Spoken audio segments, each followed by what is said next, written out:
За сайн байцгаана уу. Энэ удаагийн бичлэгээрээ өндөр үсрэхэд туслах хамгийн чухал 5 булчингийн талаар үзэх болно. Нэгдүгээр булчин, шилбэний ар талын булчин. Шилбэний арын булчин үсрэлтэнд чухал нөлөө үзүүлдэг юм болов уу? Мэдээж үзүүлнэ. Гэхдээ юу гэж та магадгүй энэхүү булчин үсрэхэд хамгийн чухал үүрэгтэй гэж бодож байсан байх.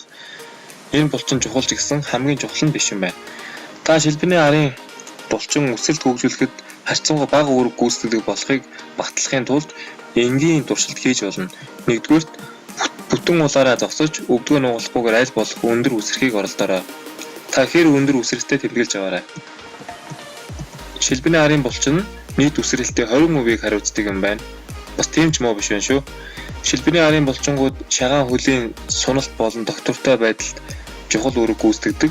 Мөн шүрмэсний шинж байдлыг дээд түвшинд хэвийн байлгахад чухал үүрэг гүйцэтгэдэг байх нэ.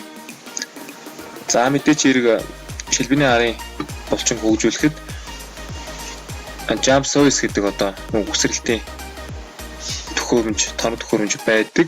За тэгээ энэхүү хэрэглэлийг бол хүмүүс хэрэглэж одоо үсрэлтэндээ хэрэглэж өөрийнхөө шилбэний арын булчин calprase-ийг бол хөгжүүлж байд юм аа. Хоёр дахь нь гуйны арын болон өвзгөний булчин. Арын булчингууд нь үсрэх хүчний 80% хариуцдаг хамгийн чухал булчингууд юм байна. Өндөр үсрэхийн тулд арын булчингуудыг маш сайн хөгжүүлэх хэрэгтэй. Арын булчингууд нь үсрэлт хийх үед бүх булчингийн хамгийн их хүч чадлыг дэмжиж өгдөг байна. Хөнгөн атлетикийн дасгалжуулагчдын анхаарал татдаг нэг зүйл бол том өгзөг юм. Учир нь том өгзөгтэй хүн илүү өндөр үсэрдэг байна. Та бидний мэдих энбийн алдартай тамирчид хүртэл өгзөгний булчин том байдаг шүү дээ. Та гуйны арын болон өвзгөний булчингаа хөгжүүлэхийн тулд плоиометрик буюу энгийн үсрэлтийн идэвхтэй дасгалуудыг сайн хийх хэрэгтэй. Ингэж чадвал та маш өндөр үсэрч чадна. Гурав дахь булчин гуйны урд талын булчингууд. Өвдгөний суналтыг хариуцдаг гол булчингийн бүлэг нь гуйны урд талын булчингууд юм. Энэхүү булчингууд хүний үсрэлтийн хамгийн чухал булчингуудын нэг юм аа. За дөрөв дэх нь хөлийн сарууны яс буюу одоо хуруунууд байх нь. За өндөр үсрэхийн тулд том болон урт хөлийн хурууг хөгжүүлээрэй. Учир нь том урт хөлийн хуруутай байх нь үсрэлтэнд чухал нөлөөтэй гэж үздэг байна. Гэхдээ гайхалтай иж хэдэг авчрахгүйч урт хуруутай байх нь үсрэлтийг чинь хэдэн сантиметрээр нэмэхэд туслана. Хуруугаа сонгох хүчтэй болох дасгал хийхийн тулд шилбэний арын булчин хөгжүүлэх дасгал хийх үедээ аль болох хуруунд анхаарал болон ачааллыг сайн өгж байх хэрэгтэй юм байна. 5 дугаарт их биеийн булчингууд. Их биеийн булчин гэхээр та гайхаж байна уу? Яаж үсрэлтэнд нөлөөлнө гэж. Мэдээч дээд хэсгийн булчин, гидсний булчин, нурууны булчин, гарны булчин, цээжний булчин, мөрний булчин зэрэгээс тогтно. Эдгээр булчингууд хөгжил сайтай байвал агаар дээр тогтох хугацаа болон биеийн тэнцвэрийг сайн хадгаж байдаг юм байна. Гэхдээ та яаж хөгжүүлэх талаар санаа зовох шаардлага байхгүй. Ерөнхийдөө гэртээ гар дээр сүнэлт хийх, өнцөг барих, гиз таталт хийх замаар булчингаа хөгжүүлж болох юм байна. За ингээд хамгийн чухал 5 булчингийн талаар авч үзлээ. Одоо нэмэлт үсрэлтэнд нөлөөлөх хүчин зүйлсийн талаар ярилцъя. Хурд хүч. Өндөр үсрэлт хийх үед хүч бол таны хүч чадлын хамгийн их хэмжээ бөгөөд хурд бол таны хурдны дээд хязгаар юм. Хэрэв та хүч чадал хурдаа нэмэгдүүлбэл өндөр үсэрдэг болно. Энэ бол сая шилдэг тамирчдын дагаж мөрддөг ерөнхий зарчим юм. Энэ бол маш энгийн зүйл. Өндөр үсрэлт бол маш хурдан хөдөлгөөн юм. Дунджаар ихэнх өндөр үсрэлт ойролцоогоор 2 секундэд л болдог.